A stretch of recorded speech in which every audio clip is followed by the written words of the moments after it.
dans Koh Lanta, diffusé tous les mardis soirs sur TF1 depuis le 21 février, des silhouettes, très proches de tous les candidats du jeu, sont recrutées par la production et visibles dans certaines images diffusées à l'antenne. Le jeu de TF1 présenté par Denis Brognard n'a jamais livré tous ses secrets de fabrication.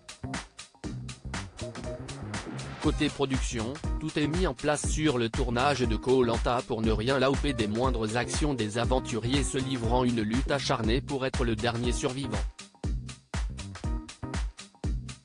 L'émission est un gros barnum puisque 200 à 250 personnes sont embauchées sur place et travaillent sur le programme au cours de la saison, et même en amont concernant les constructeurs des épreuves. Mais saviez-vous que certaines des images diffusées à l'antenne sont retournées après les jeux? Découvrez comment et pourquoi. Les coulisses du tournage de Koh Lanta dévoilées, impossible de s'arrêter ni de refaire quoi que ce soit. Parmi les métiers de l'ombre, des testeurs de jeux sont recrutés par la production.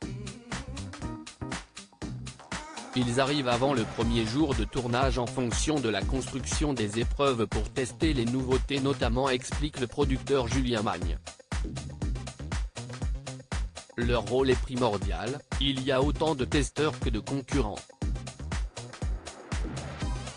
On se met en situation réelle d'une épreuve.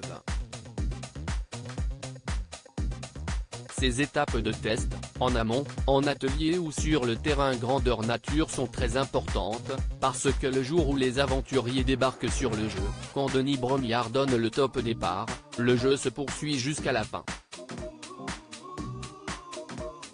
Impossible de s'arrêter ni de refaire quoi que ce soit même si on a une caméra mal positionnée ou quelqu'un qui rate une action, poursuit le producteur.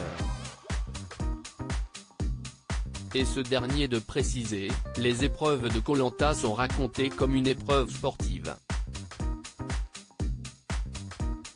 Dans un match de foot, on ne va pas redemander à Messi de retirer son coup franc si on n'avait pas les caméras sur lui. Des doublures se remettent exactement dans les mêmes positions que les aventuriers de Koh Lanta en plus des plans serrés, proches des candidats, et des caméras qui filment les jeux depuis un avion le jour J, des drones, qui ont même leur jour dédié le premier samedi du mois de mai, capturent également les épreuves, depuis le ciel. Mais comment se fait-il que nous ne voyons pas les cadreurs dans ces plans? Sur les plans très larges avec les paysages autour et sans les caméras, des doublures se remettent exactement dans les mêmes positions que les aventuriers, explique le producteur. Des scènes de l'émission de survie sont donc rejouées, après coup, pour offrir de belles images en plan large. On fait ça pendant la saison, en fonction du plan de travail prévu et quand les équipes sont disponibles, précise Julien Magne. Notons que certaines images de drones sont également filmées le jour J, avec les vrais candidats. À lire aussi le plastique de mes chaussures fondait, un cadreur de Pékin Express se confie sur les conditions de tournage difficiles.